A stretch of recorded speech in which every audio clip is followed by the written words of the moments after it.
tal, amigas, amigos televidentes en Extra Plus? Un gusto saludarles, darles la bienvenida a esta edición de Adelante Nicaragua, edición en la que vamos a conversar con el diputado sandinista Jacinto Suárez. Muchas gracias, diputado, por estar con nosotros, acompañarnos nuevamente.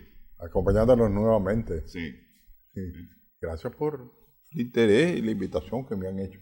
Quiero empezar, diputado, hablando acerca de el pronunciamiento aprobado en la Asamblea Nacional esta semana, rechazando la presencia del grupo de trabajo de la OEA. Pero mira, hay que recordar que ese es un pronunciamiento en respaldo a la posición del Ejecutivo, para que estén claros de que aquí hay una posición firme y unida contra el intervencionismo. Porque aquí te están queriendo meter el mono con la OEA. ¡Uy, viene la OEA! ¡Uy, que la OEA! La verdad es que la carta de la OEA, ¿verdad?, no contempla ningún tipo de acción injerencista. Tan sencillo como esto. Nadie firma una carta en que se acepta violentar su soberanía y autodeterminación nacional. Yo quisiera saber, ahora que tanto han estado en Nicaragua, la vinculación, yo creo que es más aquí, pero bueno, vamos a ver los gobiernos. El Comité de Derechos Humanos de la ONU hoy sacó un dictamen que dice que Luis Ignacio da Lula Silva, tiene derecho a ser candidato. Puede serlo. Entonces digo yo, bueno, eso es más alto que lo vea. Lo va a acatar Brasil. Y Brasil está en ese grupo de trabajo. Sí. Entonces, nos puede pedir a nosotros que sea vinculante eso cuando tampoco ellos no lo aceptan, ¿verdad? Entonces, yo creo que más bien es una cosa interna. Yo veo las cartas de convocatoria del diálogo nacional que tienen mala fe. Mala fe por una razón. En cumplimiento de la resolución de la OEA, planteamos esto y abramos el diálogo. En primer lugar, vos no podés decirle a Nicaragua que vaya en cumplimiento de una resolución que ni en la carta de la OEA dice que las resoluciones de OEA son vinculantes. Por eso te digo, te quieren meter el uy, pero que la gente se confunda. Pero yo entiendo que cuando ellos hablan de esto, más que resolución, están hablando de las recomendaciones que había hecho o que había presentado en su primer informe preliminar, aquellas 17 recomendaciones que había presentado la CIDE en su informe preliminar, y que Nicaragua por las tomas las deja. Justamente en el diálogo nacional reconoció esas 17 recomendaciones. Sí, recomendaciones, sí. No es obligatoriedad. Uh-huh. Además, es decir, dice en cumplimiento de las resoluciones. Ahora, yo no sé qué va a contestar el gobierno, porque bueno, podría abrirse el diálogo, pero los diálogos se abren de buena fe, ¿verdad? No diciendo te dejes por esto. No le veo yo que sea una posición constructiva esa, ¿verdad? A lo mejor se abre el diálogo, ojalá y me equivoque yo, pero eso es mala fe. Ahora, recomendaciones, que es a lo sumo lo que dan esos organismos. Recomendar. Como los organismos de derechos humanos recomiendan, o la tomás o la dejás. Y no hay nada que te diga a vos que si no cumpliste esa recomendación vas a ser sancionado. Por eso te digo, que lo vea. ¿Ah? Cuidado lo vea, pero no tiene ningún poder lo vea. Tan sencillo como eso, pues nunca Nicaragua firmó algo que diga de que la OEA tiene derecho a meterse aquí, porque ningún país lo tiene, porque todos los países cuidan su soberanía y cuidan su integridad. Antes todos esos gobiernos que aceptaran que la OEA se metiera, era como un policía internacional la OEA, y eso no existe. Ahora, pero Nicaragua pidió la presencia de la Comisión Interamericana de Derechos Humanos. Por eso, pero lo pidió. Uh-huh. Lo pidió. No es que se lo impusieron, lo pidió. Fíjate bien que es diferente, porque a mí me dan 20 recomendaciones, yo puedo tomar 5. ¿Ya? Y acordate que esa fue una condición del diálogo. Entonces, en un espíritu constructivo del diálogo, se pide a la Comisión Interamericana. La Comisión Interamericana no venir aquí a meterse, sí que la pidieran. Igualito es ese grupo de trabajo, no puede venir aquí si no hay anuencia del gobierno, porque los que pertenecen a la OEA son los gobiernos y son los estados partes. Entonces, si un estado parte no acepta la recomendación de la OEA, bien, gracias, no pasa nada. ¿eh? Entonces aquí te levantan la bandera de que las recomendaciones, como que fuera obligatorio. Y eso no es así. ¿eh? El Estado dice, esto sí, esto no, o no es ninguno, o los acepto todos. Ellos dicen, te recomiendo tal cosa, te recomiendo tal cosa. Vos verás qué hacer. Entonces, yo veo como que hay alguna mala fe, se puede trabajar, pues no veo por qué no, si hay voluntad. Cuando dicen cumplimiento, no sé qué quieren que se cumpla. No hay vinculación obligatoria entre lo que diga la OEA ni que diga la ONU con los Estados partes, salvo cuando sea un problema de seguridad internacional, que sea un estado de amenaza. Y puede llegar a ser amenaza en Nicaragua. ¿De qué? No tiene nada a quien amenazar, ¿verdad? Entonces, yo creo que esas son cosas porque la oposición, recordad por dónde empezó, la renuncia. No hubo renuncia, entonces después metieron el cuento de adelanto de elecciones. Entonces, como ellos están ya muy débiles, van en un proceso de debilitamiento nacional, internacional y todo. Entonces, te meten esto para ver qué es lo que va a pasar. Es mi opinión personal. No sé qué posición va a adoptar el gobierno en este caso, pero sí, yo no le veo buena fe a ese planteamiento. Ahora, con el discurso del presidente Ortega el 19 de julio, en que señaló a miembros de la conferencia episcopal que estaban trabajando como la Comisión de Mediación y Testigo del Diálogo, de ser parte o de haber tomado partido y haber perdido justamente ese papel mediador, se abrió la puerta, o por lo menos esa fue la impresión que quedó, de buscar apoyo a la mediación. No necesariamente descartar la mediación de la conferencia episcopal, sino fortalecer la mediación con actores externos, con el sistema de integración centroamericana, con la misma Organización de Estados Americanos y con las Naciones Unidas, porque eso se mencionó de que se andaba, incluso la Unión Europea, pues, buscando apoyo entre estas organizaciones. Lo de la OEA, de alguna manera, pudo haberlo pedido Nicaragua. Es decir, estaba en la lógica que Nicaragua pidiera un grupo de trabajo para apoyar el diálogo en Nicaragua.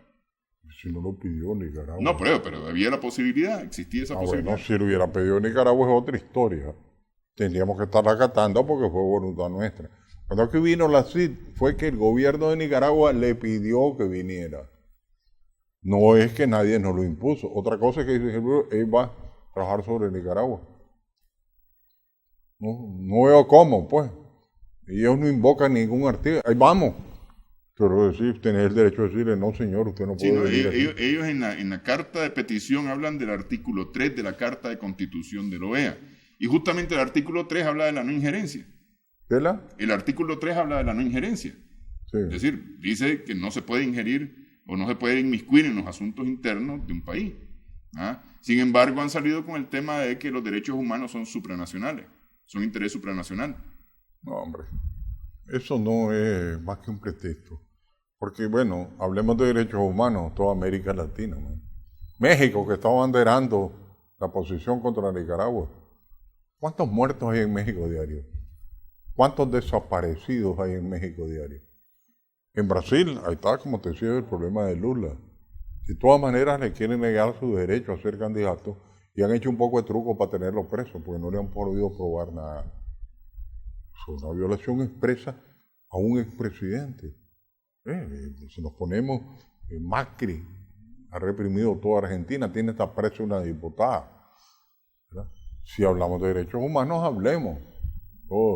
Vienen a hablar de derechos humanos un montón de gobiernos que están más enredados que nadie. ¿Verdad? Ahí te cito 3 que son del grupo. Te cito México, Brasil y Argentina, 3.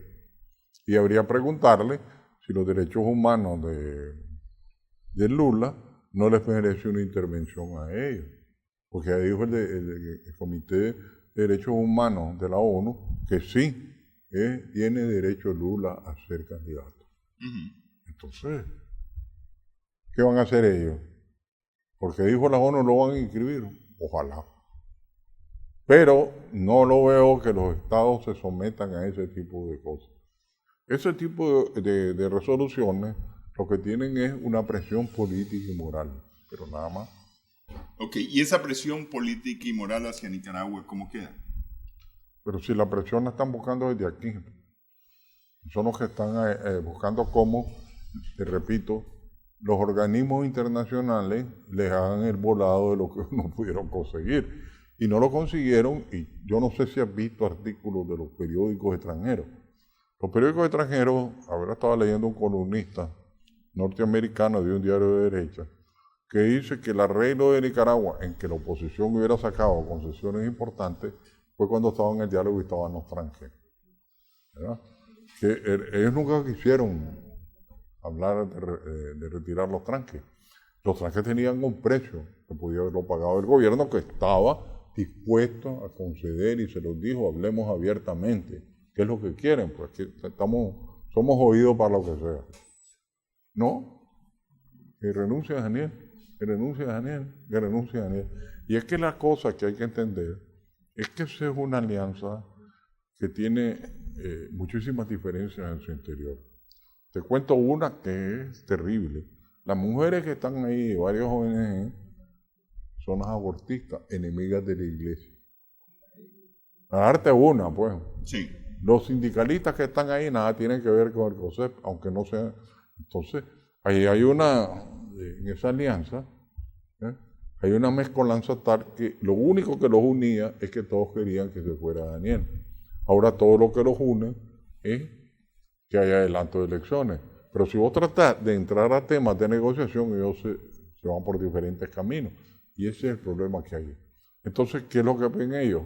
Pidamos los organismos. Yo no sé, pues aquí, ya anda la ONU aquí. ¿Ah? Ya lo vean, hasta el grupo de trabajo tiene. Yo quisiera saber, bueno, y si no resulta, porque no van a resultar esa presión, ¿qué van a hacer?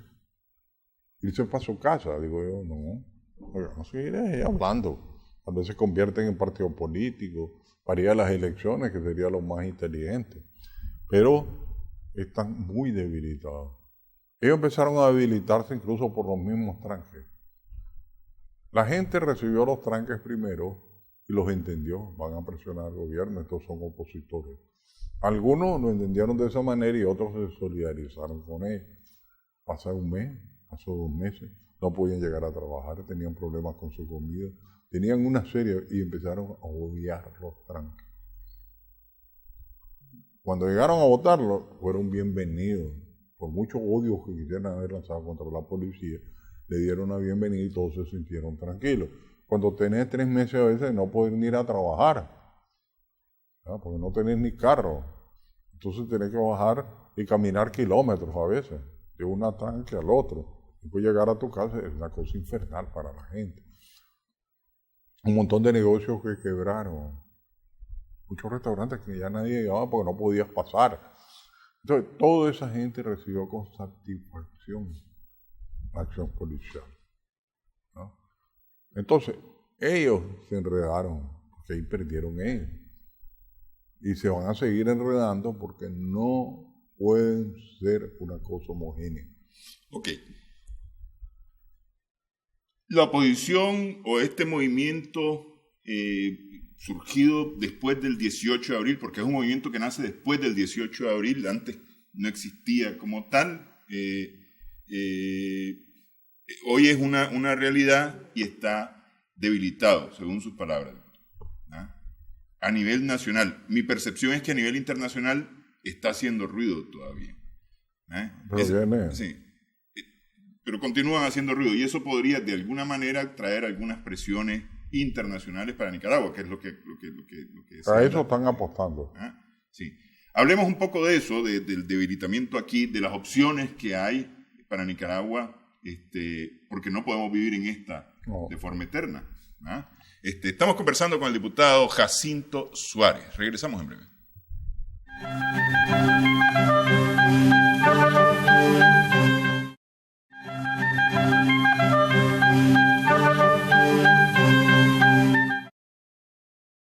en Extra Plus. Estamos conversando con el diputado sandinista Jacinto Suárez.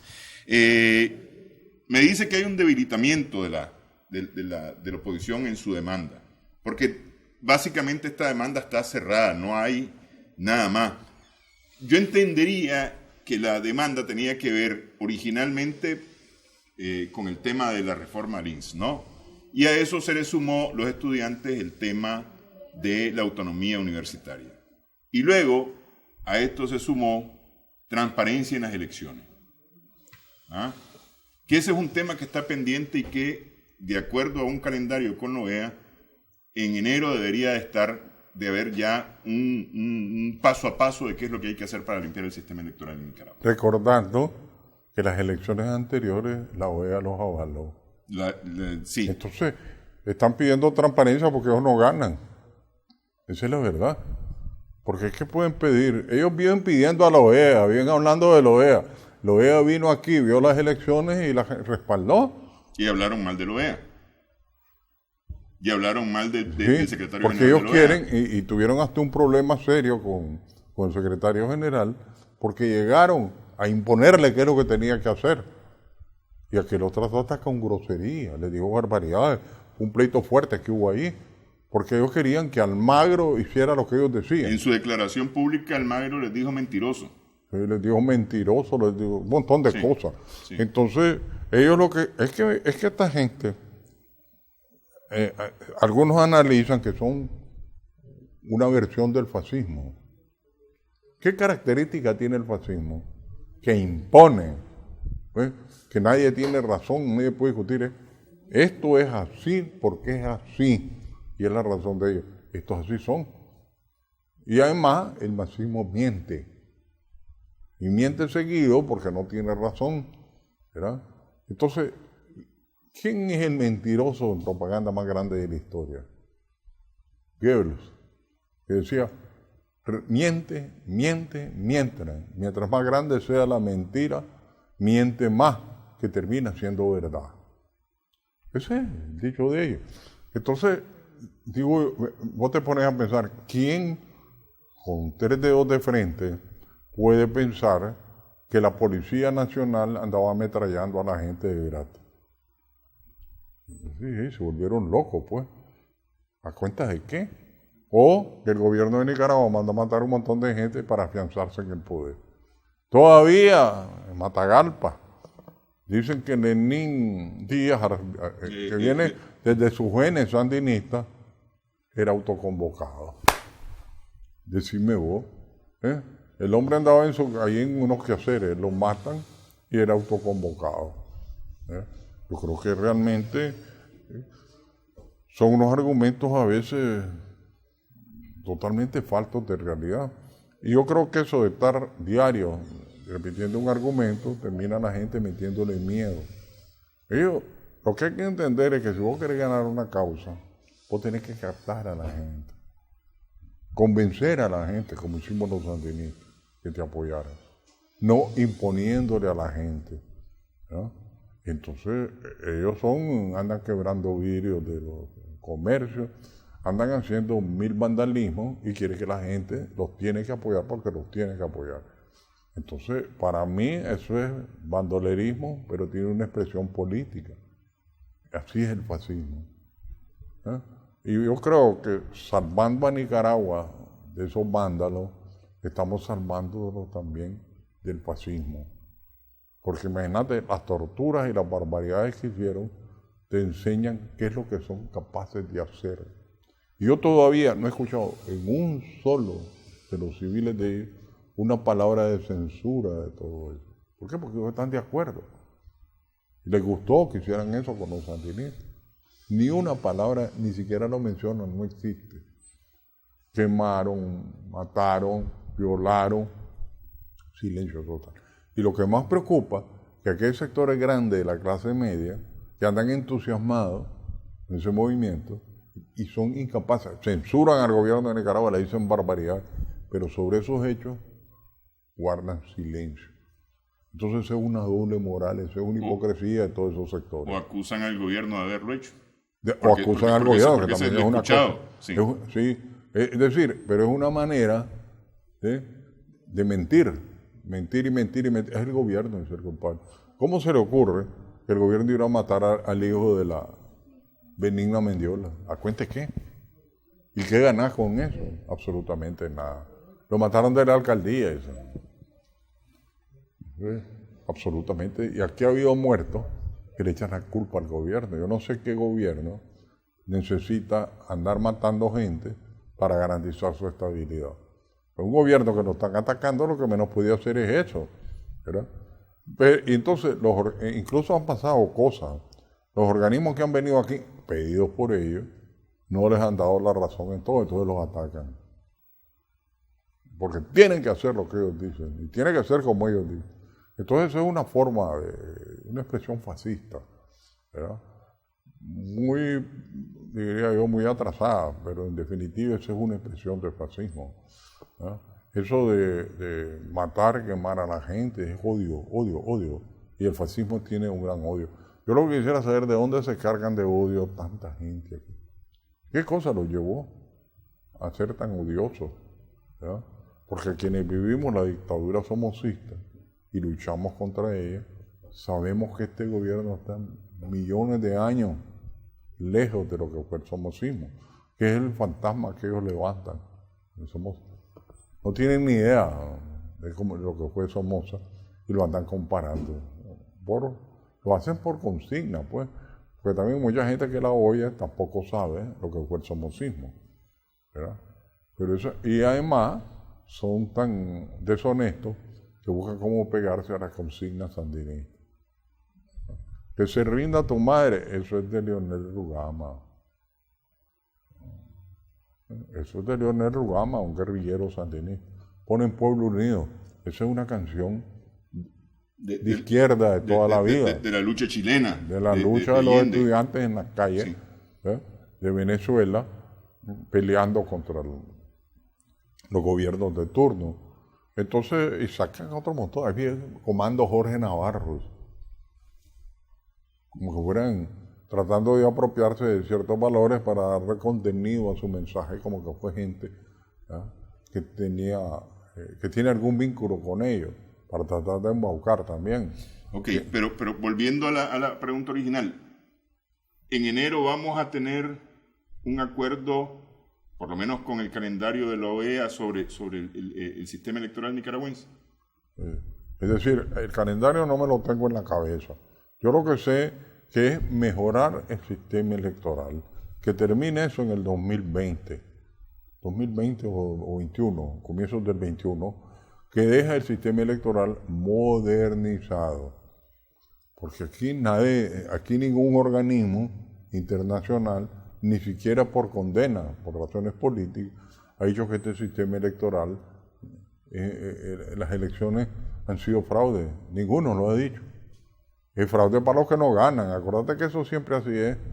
Cuando perdés, me robaron, decimos. Sí, lo vimos recién en México con el triunfo de Manuel López Obrador. Hubo voces que dijeron que hubo fraude. No sé cómo López Obrador, que no tiene injerencia en... Todo el que pierde dice que hubo fraude. Pero demostrarlo nunca lo han demostrado. Nunca lo han demostrado. Y en este último, ellos que tanto invocan a la OEA lo respaldó. Entonces, ¿qué te quiero decir con esto? Este es un gobierno legítimamente impuesto. Por eso se habla de golpe de Estado.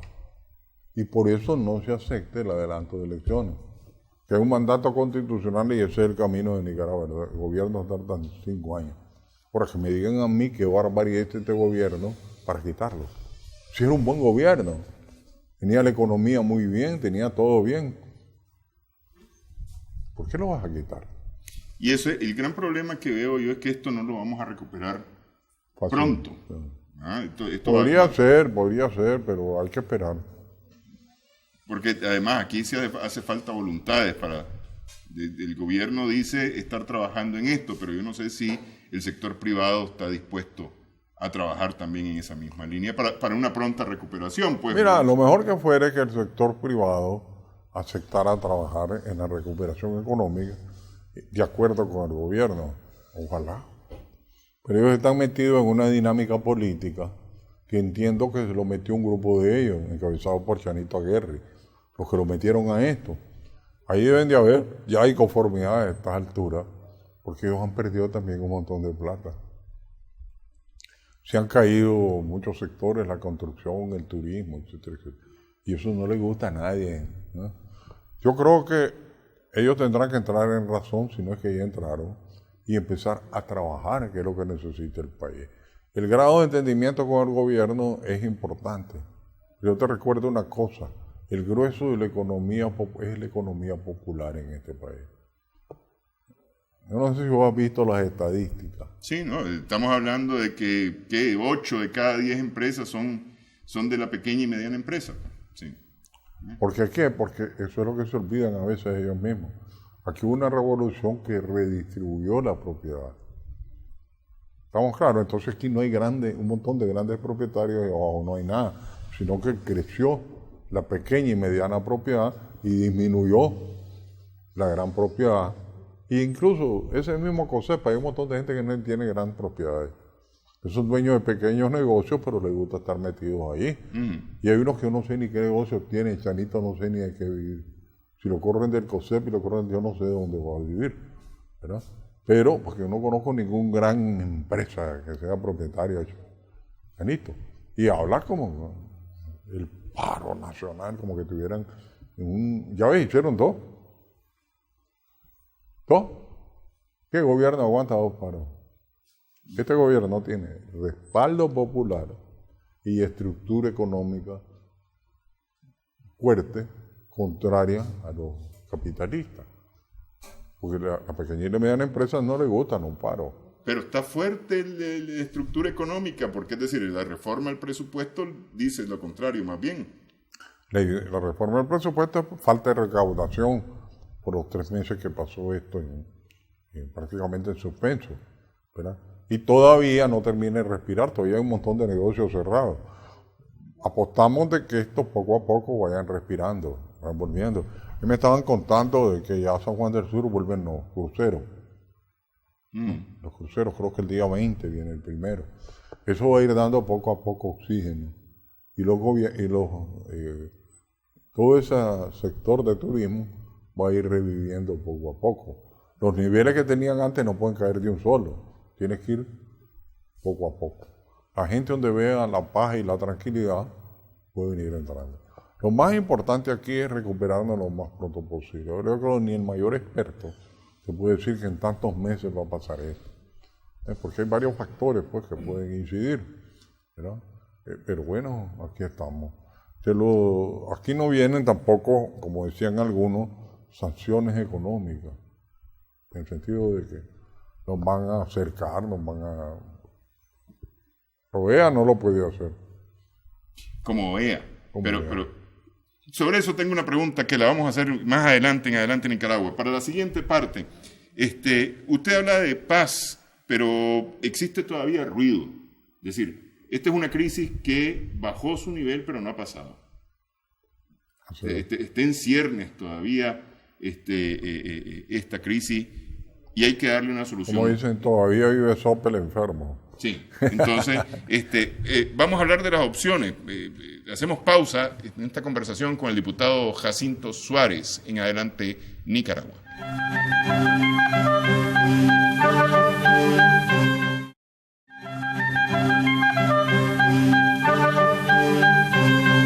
Seguimos en Adelante Nicaragua en Extra Plus. Estamos conversando con el diputado sandinista Jacinto Suárez. Esta es una crisis que todavía no se ha resuelto. Hay que ponerle una solución a esta crisis. La solución pasa por el diálogo y todo el mundo lo ha dicho.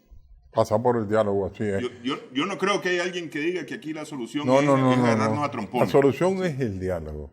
Yo lo que te estaba señalando es que el diálogo tiene que ser de buena fe. Sí. Que vos buscas respuesta, no levantas muros. Es decir, a cumplir lo OEA. ¿A cuente qué? Ellos saben, porque ellos tienen abogados ahí. Como te digo, no sé cómo va a responder el gobierno. Lo que estoy haciendo es un análisis personal viendo la letra de las cartas que ellos han publicado. Estamos claros que en el diálogo nacional lo que tiene que salir es un acuerdo político. Un acuerdo político que puede contemplar no sé cuántas cosas. Hasta se dijo en su momento que en el diálogo nacional se podría arreglar si habían o no elecciones adelantadas. Era un proceso de negociación. Pero te digo, ellos tienen el problema que cómo negocian. Tienen un popurrí de gente ahí de diferentes tipos que es muy difícil ponerse de acuerdo. Ahí lo que más prima son las opciones extremistas. Opciones extremistas. ¿Vos te acordás que lo que decían? ¿Qué es lo que dijo ahí el obispo Estelí? No, yo no sabía cómo era esto. Yo vine aquí a ver la rendición de Daniel. Dice que vamos a ver los tiempos, cómo salir. Lo dijo con toda claridad. Para él no existía ese diálogo político, sino que llegaban a recibir la renuncia del presidente. Y todos ellos venimos a la renuncia, ¿no? Ahora van supuestamente al adelanto de elecciones. Ojalá entiendan la elección y empiecen ellos a recapacitar y logren al fin sentarse a conversar en serio. Y ahí es donde está la solución. ¿Es el gobierno el que debe llamar a la reanudación del diálogo? Es la iglesia, es la mediadora. Es la mediadora. Vos no puedes actuar si no tenés al mediador y testigo. Es la iglesia la que debe convocar. Porque vos convocás y te dice la iglesia no, te dice el otro que no. A la iglesia se le ha nombrado y le se ha aceptado como mediadora. Ella es la que debe llamar. ¿Continúa siendo la iglesia el mediador? Sí. Es decir, pese a las declaraciones del presidente Ortega. Sí. Las del 19 de julio. Las del 19 de julio. Sí. ¿A mí? ¿Y qué está esperando la iglesia? ¿Qué puede estar esperando la iglesia? Mira, a mi entender, la iglesia perdió una gran oportunidad de ser ellos los pacificadores de Nicaragua. Todavía tienen opción. Todavía tienen opción de ser los pacificadores y los que consiguen un arreglo político. No se ha descartado.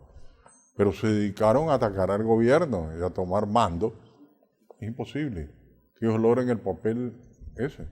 Incluso el cardenal hubiera sido el gran componedor de Nicaragua y ahorita la iglesia tuvieron un tremendo apoyo popular, ¿verdad? Y un gran respeto. Pero ¿qué es lo que han perdido? El respeto de la gente. ¿Vos viste las escenas de Diriamba? Cuando ellos llegaron ahí, lo que salieron diciendo los torturados. Y así hay un montón de sentimientos de ese tipo, ¿verdad? ¿Por qué? Por el mal manejo de las cosas. Se supone que los pastores no son hombres de militancia política. Ellos se dedicaron a militar. Entonces, ¿qué les puede pasar? Lo que pasó en los 80. Que como empezamos, después la iglesia retrocedió, rectificó, empezó a chocar con nosotros. Pero resulta que si yo soy sandinista y voy donde el cura, y el cura llega a atacar a mi partido, yo me voy. Yo no puedo soportar llegar a un acto de fe que lo convierten en propaganda política contra mi partido. ¿Qué resultó? Terminaron creciendo las iglesias evangélicas. Siguen creciendo y siguen creciendo. Ahora ese es el peligro que ellos tengan, ir perdiendo fieles. Ese es el precio más alto que ellos pueden pagar. Porque van a tener cada día menos influencia sobre la gente. Porque vos tenés influencia, acordate que existe el secreto de confesión, existen 1000 formas en que los curas tienen mucha autoridad sobre la gente, son pastores, conservan la... Son consejeros. Sí, son consejeros, sí. Son todo, ¿verdad? Pero cuando vos perdés el respeto de la gente, nadie te pide un consejo. Nadie te pide un consejo, ¿verdad? Y si, yo no sé si lo harán, un confesionario a tratar de convencer a la gente políticamente de otra cosa. No lo sé, pero sería una barbaridad si esto estuviera sucediendo. Alguien me dijo que había algunas cosas de esas, pero bueno, no tengo una prueba contundente, solo lo refiero como referencia. Pero que puedan perder fieles, sí, es cierto, porque ya pasó y está pasando. Está pasando. La gente... ¿Has visto las arengas? Entonces, ¿cuántos sandinistas crees vos que vuelven a esa iglesia y le vuelven a decir? Entonces llega un momento en que se van. O buscan otro cura que no haga eso, o se van de la iglesia católica. Sí. Ok, ¿cuáles pueden ser los temas de retomarse un diálogo? Mira, los temas son abundantes, todos son una reforma institucional y constitucional. ¿Qué significa? Que si vas a tomar una resolución que no esté en la Constitución y una decisión política, hay que reformar la Constitución para que se pueda hacer, ¿verdad? Por darte un ejemplo, pero todo tiene que buscarse en el marco constitucional. Ahora, en una negociación vos no descartas nada. De repente sale algo, te voy a poner el ejemplo. Mira lo que son las voluntades políticas y cuando las cosas se hacen con buena fe. Daniel Ortega, ellos dicen, adelantó las elecciones en 1990.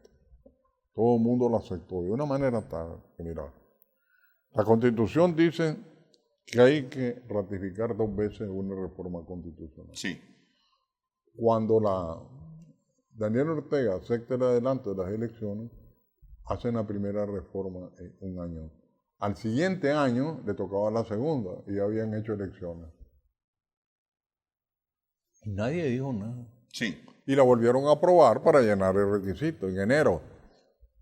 Pero ya estaba electa doña Violeta y estaban reformando la ley. Porque existía voluntad política en todas las partes de que eso fuera así. Pero si vos me querés imponer, estamos mal. No vamos bien. Pero justamente ese es uno de nuestros males.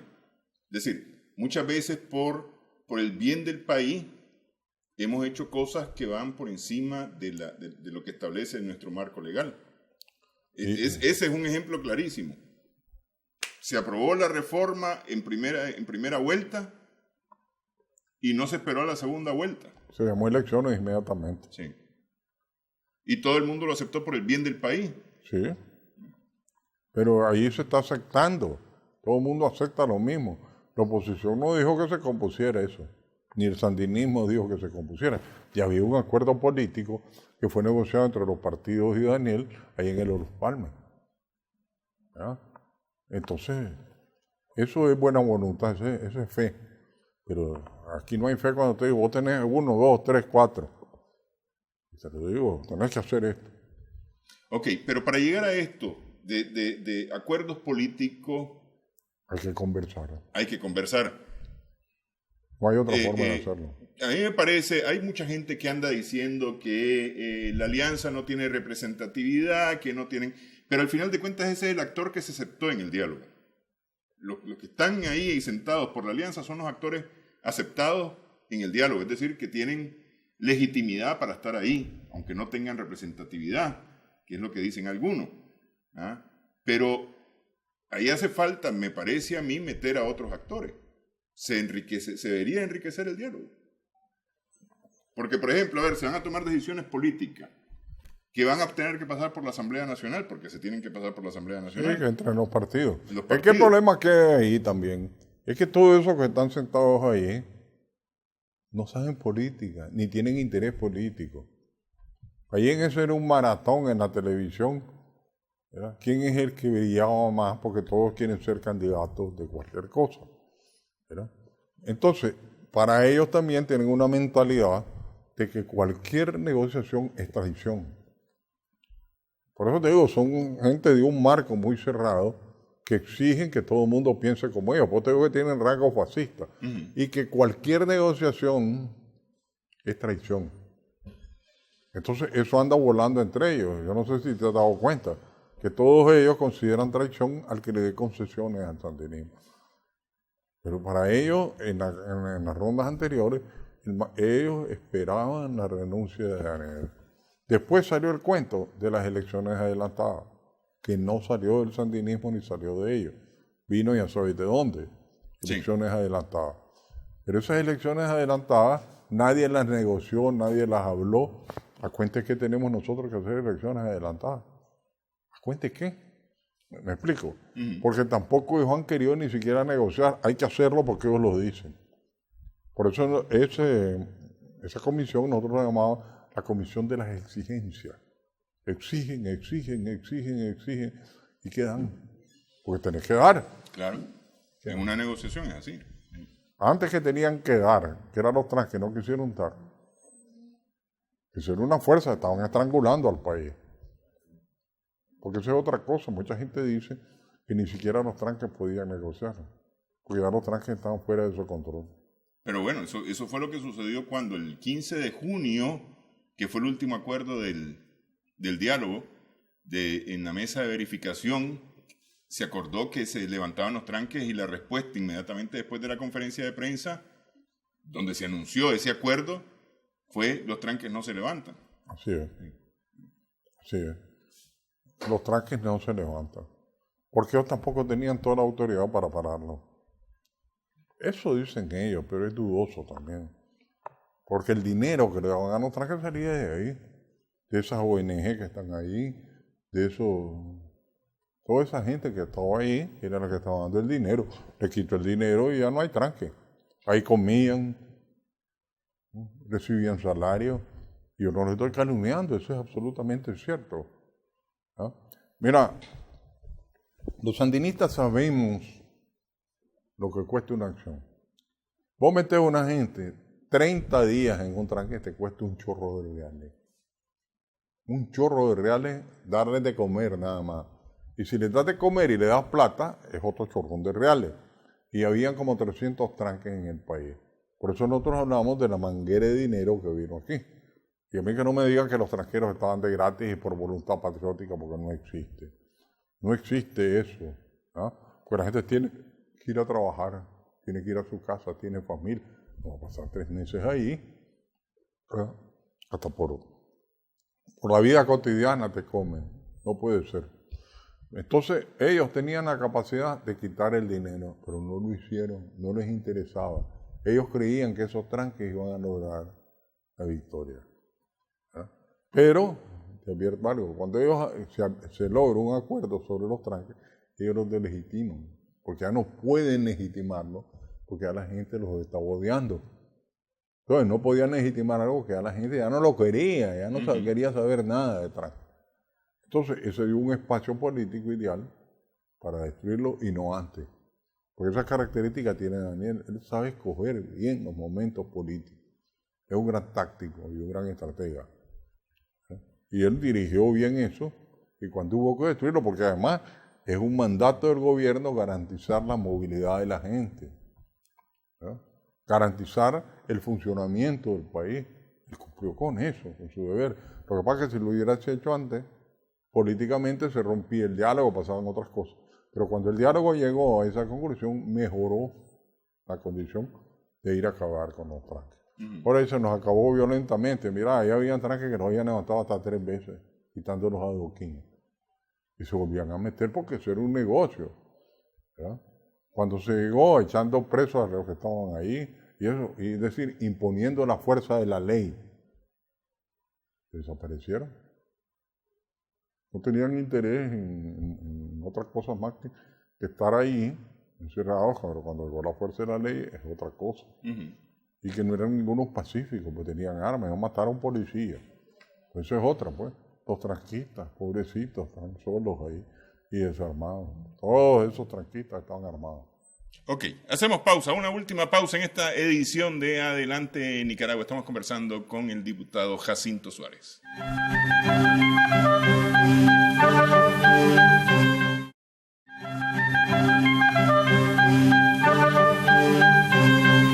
Murieron dentro del UNAM. Seguimos en Adelante Nicaragua en Extra Plus. Estamos conversando con Jacinto Suárez, diputado sandinista. Ok. Tiene que haber una solución, a fuerza tiene que haber una solución. Pasa por el diálogo nacional. Tiene que pasar por el diálogo nacional. Aquí hay quienes están apostando a que no haya diálogo y que sea la presión internacional la que obligue a cambios en Nicaragua. A cambios de gobierno, además, porque esa es la apuesta, ¿no? El cambio de gobierno. Se habla de sanciones económicas. Está la NICAACT en ciernes, que esa está todavía pendiente de aprobación. Está la Magnitsky, ¿ah? Y está esto de la OEA, que sobre la OEA lo que se ha dicho es que los países miembros de la OEA también son miembros del BID, del Banco Interamericano de Desarrollo y del Banco Centroamericano de Integración Económica, y que a través de esos dos órganos podría empujarse sanciones económicas a Nicaragua? Mira, hay muchas cosas que pueden pasar. Lo más importante que hay que entender es que no es la OEA el lugar en que se ventila ni ni ninguna situación nacional. Sí, no. ¿Ninguna? Sí, no, pero es que justamente lo que dicen es que estos que son miembros de la OEA también son miembros de esto y que no van a actuar como OEA, sino como países miembros de esta institución. Y habría que ver. Habría que ver también si eso es cierto, ¿verdad? Porque hay países que tienen más peso y que te van a decir, no, una votación de ese tipo tiene también un carácter técnico. Acuérdate que esos organismos no les gusta la contaminación política. Ellos toman decisiones técnicas. Entonces eso es teórico, ¿verdad? Es como el mismo problema que tiene la NICAACT. Los organismos esos no les interesa que los politicen, ¿verdad? Por eso no ha pasado también, porque no tienen dudas hasta dónde sea efectivo. Ahora, la Magnitsky tiene un problema, pues, estarlo aplicando no tiene trascendencia internacional más que si vos querés entrar a Estados Unidos, que si vos querés viajar, que si vos querés firmar contratos internacionales. Aquí los bancos, por una prevención, te entregan tu cuenta bancaria. No es que te la puedan confiscar, no es que te la puedan tomar y llevarte tus reales. Estás sancionado. Sí, no, además que la Magnitsky es personas naturales, no hay personas jurídicas afectadas. Así es, sí. Así es. Entonces, eso tiene un efecto personal. Tiene un efecto personal que no es que sea bueno, pues, te perjudica. Lo que te digo es que la Magnitsky no es una sanción internacional, efectivamente es personal. Entonces, pueden seguirla aplicando. En Venezuela se le han metido como a 40 y ahí están los venezolanos. Pero hay una diferencia fundamental con Nicaragua. Nosotros no tenemos petróleo. Así es. No tenemos petróleo, pero de lo que te estoy diciendo en términos económicos y políticos, que le han metido como a 40 y el poder ahí está, porque son personales. Perjudica, porque si vos le metés la Magnitsky a un partido, no puede hacer, perdón, a un ministro, no puede hacer negociaciones. Sí. Porque se le corren el resto de los ministros. Porque los Estados Unidos se la pueden, porque esa es una ley norteamericana, ¿no? Entonces, a la hora de las negociaciones, es posible que algún ministro no quiera, para no perjudicar la negociación en sí, porque los Estados Unidos son los dueños de la banca. Entonces, no es que sea bueno, pero no es tan malo como lo dicen. Más o menos por ahí. Estos que se le han aplicado aquí, ¿ya? Eso es lo que ha pasado en la banca de aquí. El hecho de llevarte tus reales, no quiero problemas. Porque también ahí acuérdate que hay un capítulo de ley que habla donde hay intereses norteamericanos. Y aquí en varias bancas ellos tienen intereses. Sí. Llévate tu dinero. Sí. Eso es, en términos prácticos, digamos. Ahora, otra cosa es que para ellos andar viajando corre un riesgo. Los agarran y se los llevan para Estados Unidos. Y no importa poco, pues una arbitrariedad absoluta. Sí, no, por cuanto no hay ningún tipo de juicio. Es decir, es un prejuicio lo único que tiene la Magnitsky. Así es. Es puro presión política. Aquí es fácil decir corrupto. Y dicen corrupto. ¿Y dónde está la corrupción? ¿Qué fue lo que hizo? Pero para algunos de este país es corrupción porque ellos no tienen el dinero, sino que está en otras manos. Entonces es corrupción. El dinero es bueno cuando está en mis manos, es malo cuando está en otras. Eso es así. Aquí esta oligarquía todavía sueña con Somoza, cuando ellos tenían todo el dinero, toda la tierra, y ahora la están compartiendo. Eso no les gusta. Entonces, como la piñata, será la piñata, un ladrón, piñatero. Porque esa propiedad la querían devolver y la gente no lo permitió, que volvieran a las manos antiguas. Mientras tanto, está descalificado. Entonces ahora te dicen corrupto, todo el que tiene reales, y que yo lo quiero tener. ¿Me explico?